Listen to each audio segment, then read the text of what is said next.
Hello reception, Mr Geer here for our final lesson of the week using counting on. Counting on.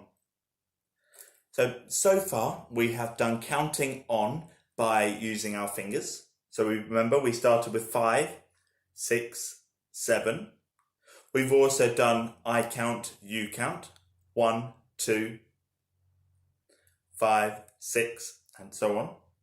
We've also done I did a picnic, and we were using the phrases first, then, and now to help us with our number sentences and help us counting on starting from a particular number. Now, today I'm going to be showing you a game that you can play at home with your family. So in order to play this game, there are a number of things that you will need. Number one, you will need a dice. Now, what I have done is I have made my own dice at home. I was able to print this off the computer. However, you may already have a dice at home, or you could use a dice on a phone or a laptop or a computer or something like that. Any of them works. Now what I'm going to do is I'm going to put this template that you can use onto tapestry so that you could either copy it off there or you can print it. And what I'd love it if you could design your own dice. So instead of my one that's just got the dots on, maybe you could draw on here, you could draw 4 footballs, or you can draw 4 stars, or you could draw, well, you can draw anything you like, 2 hearts. But one thing you've got to be careful of, just make sure that you work with your mums and dads to make sure that the numbers are in the right place. Now you can look this up. I will also put the frame for this one on tapestry so that you can see exactly where the numbers go.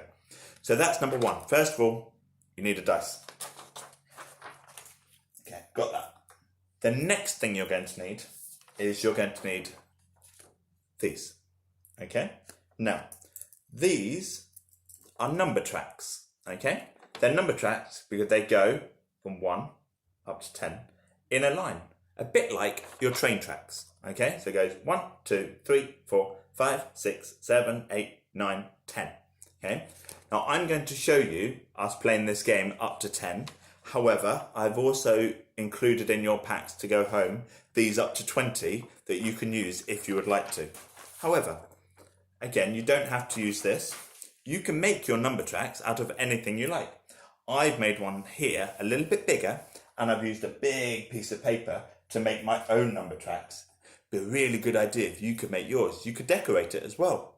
Maybe what you could do is you could colour them in a repeating pattern, just like we were learning last week. That would be a good idea.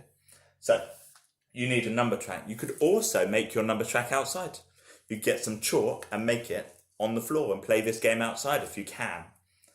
The third thing you're going to need is you're going to need some sort of counter. Now, we learnt at school that if we try and use something too big, for example, a pen, and it doesn't fit in the box, then we get a bit confused as to where it should be going. So make sure when you're drawing your box, if you want to use pens, you can. Just make sure that your boxes are big enough to fit the pens in. Okay? So the 3 things you need. Number 1, a dice. Number 2, number 2 is the track. Number 3, some sort of counters. Now I'm going to use these counters, okay? Now hopefully you'll be able to see them on here. Now, yesterday we practiced doing first, then, and now. And we're going to do that with this game here today. Now this game is very, very simple. The aim of the game is to take it in turns. So you can, I've got 2 tracks. I'm actually going to be playing against myself. It's a bit sad, but hopefully you can play against somebody at home. And it doesn't just have to be the 2 of you. It could be 3 people, it could be 4 people, as many of you that wants to play as possible. But make sure you take it in turns. So you are going to take it in turns to roll the dice. However many spots are on the dice, or hearts, or footballs, or whatever you drew, that's how many counters you can add. And I want to see who can get to the end first. I'll show you how it works. So I'm going to do the top one first, which is going to be the red counters. Here we go. How many did I get? 1, 2. So how many counters am I going to add? I'm going to add 2. However, before I add them, I need to say my sentences. First, I had 0. Then I rolled 2. Now I have 2. Exactly right. Here we go. Right. Blues this time. How many did blue get? 1, 2, 3, 4, 5. Wow, blue, you're doing really well. So, let me see. Let's get... How many counters do I need? Yeah, 5. Here we go. First, I had 0. Then I rolled 1, 2, 3, 4, 5. And now I have 5. Okay, red's turn. Here we go. Let's see, how many did he get? Ready? 1, 2, 3, 4, 5, 6 for red. Oh, isn't he lucky? Right, let's get these out. Ready? 1, 2, 3, 4, 5, 6 for red. Here we go. So, here are my sentences. First, I had 2.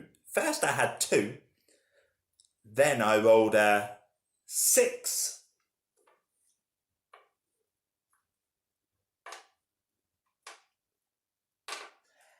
And now I have 8.